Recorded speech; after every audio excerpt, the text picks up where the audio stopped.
Vous êtes ici sur le campus de l'Institut Polytechnique Paris où se déroule actuellement la 3e édition de Useful Fictions avec des chercheurs et des artistes de tous les pays. L'important cette année, c'est de se poser la question de la symbiose. Et cette réflexion, elle va passer par justement une recherche dans plein de domaines, dans plein de disciplines, posant la question aussi de qu'est-ce qu'on échange, qu'est-ce qu'on partage. On a travaillé 4 jours avec l'ensemble des participants et de tous ceux qui ont conçu ce Useful Fictions.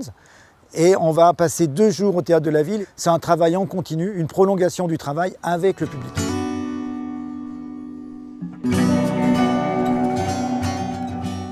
Parce que notre école Useful Fiction, tous les 2 ans, choisit un thème particulier.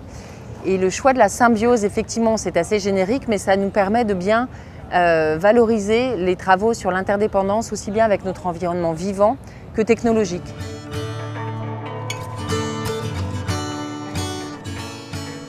Alors on travaille avec des fluides, on travaille avec des brumes, on travaille avec des écoulements de caramel et de glace dans l'eau, qu'on essaye dans une certaine mesure de figer, tout en étant conscient que chaque fois qu'on fige quelque chose, que ce soit par une image, par une sculpture ou quoi que ce soit, c'est un moment volé dans le flux du temps. Il y a tout le cosmos qui est dans ce petit morceau de caramel qu'ils font, parce que c'est les mêmes mécanismes qui vont piloter le magma terrestre, la circulation de l'eau dans l'océan, peut-être des formations à beaucoup plus grande échelle. Il y a des circulations qui sont liées aux différences de salinité entre les couches d'eau, ce qu'on appelle la circulation thermo-haline. Et là, nous avons décidé avec Jean-Marc de placer du caramel et de la glace et on a fait la circulation qu'on a appelée circulation thermocaline.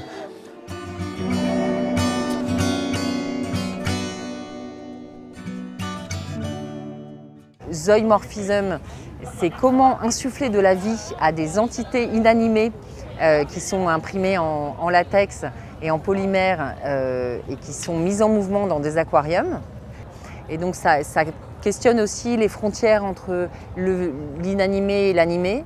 Notre laboratoire s'intitule Zoomorphisme. Zoe, c'est la vie en grec. Nous travaillons sur la transformation de la vie.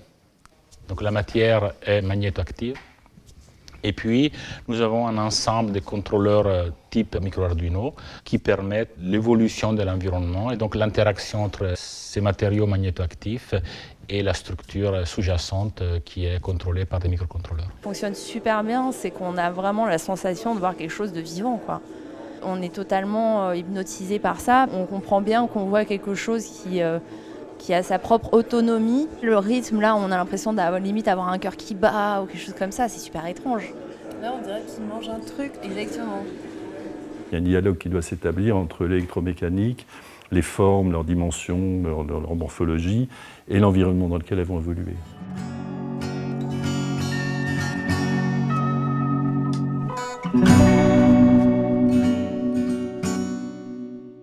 On a un lab sur les objets connectés, objets curieux, qui fait un détournement un peu humoristique avec des petits objets qui collectent nos datas.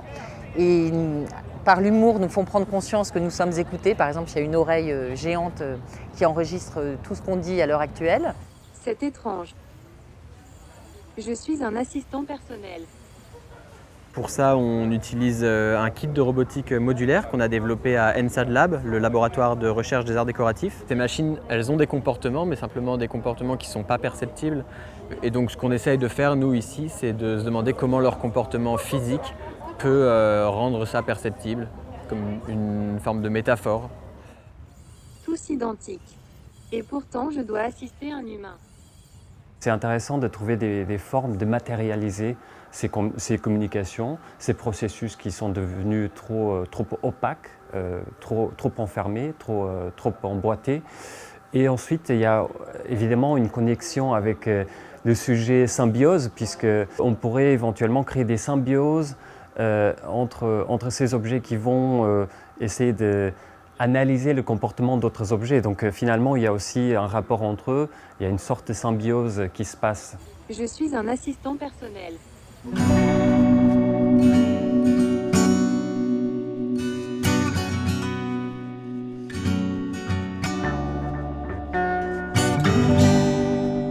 Et nous avons également un lab machine learning qui était évidemment en lien avec objets connectés, objets curieux, sur les processus d'apprentissage par la machine. On a eu une conférence de Sophia Naudry sur le sujet, l'art à l'âge de l'apprentissage machine. On travaille avec différents domaines de création, donc la VR, la robotique et la performance audiovisuelle. Et on essaie de travailler en fait en combinant ces différentes formes artistiques et les articulant au moyen d'une technologie d'intelligence artificielle qui s'appelle l'apprentissage par renforcement, qui est basé sur le concept d'un agent artificiel qui va venir intervenir et prendre ses propres décisions et sur lesquelles on a comme créateur et créatrice un impact indirect parce qu'on peut guider cet agent, prendre certaines décisions, mais on peut pas prendre les décisions à sa place. Et aujourd'hui, on travaille sur l'agencement entre la VR et des objets robotiques qui vont permettre de transposer des agents artificiels qu'on voit dans la VR vers des éléments dans la vie réelle. On travaille vraiment comme une équipe de manière extrêmement participative et collaborative.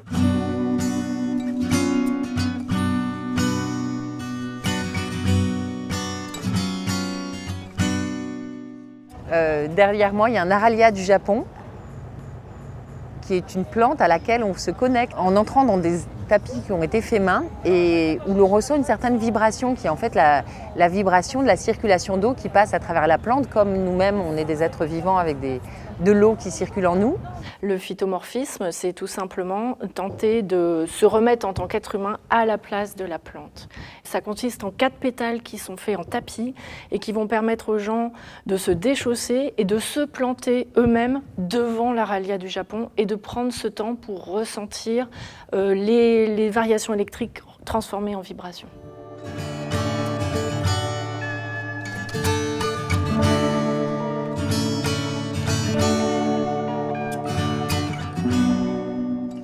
Un lab Symbiose des luttes qui est une écriture de plateau, donc c'est des improvisations théâtrales, il y a un abécédaire, des cartes que le public peut tirer autour de luttes contemporaines avec en fil rouge l'écologie, mais aussi les questions féministes, les questions de lutte des classes. Moi, ce qui m'a intéressé au départ dans ce projet, c'est vraiment de faire remonter de manière collective des récits de lutte sous forme imaginative, mais qui viennent des participants. Mais l'enjeu, c'est d'adresser ces questions, mais que ça vienne de la base. Voilà, que ça vienne de la base des citoyens, dont nous, encadrants, en fait, nous faisons partie.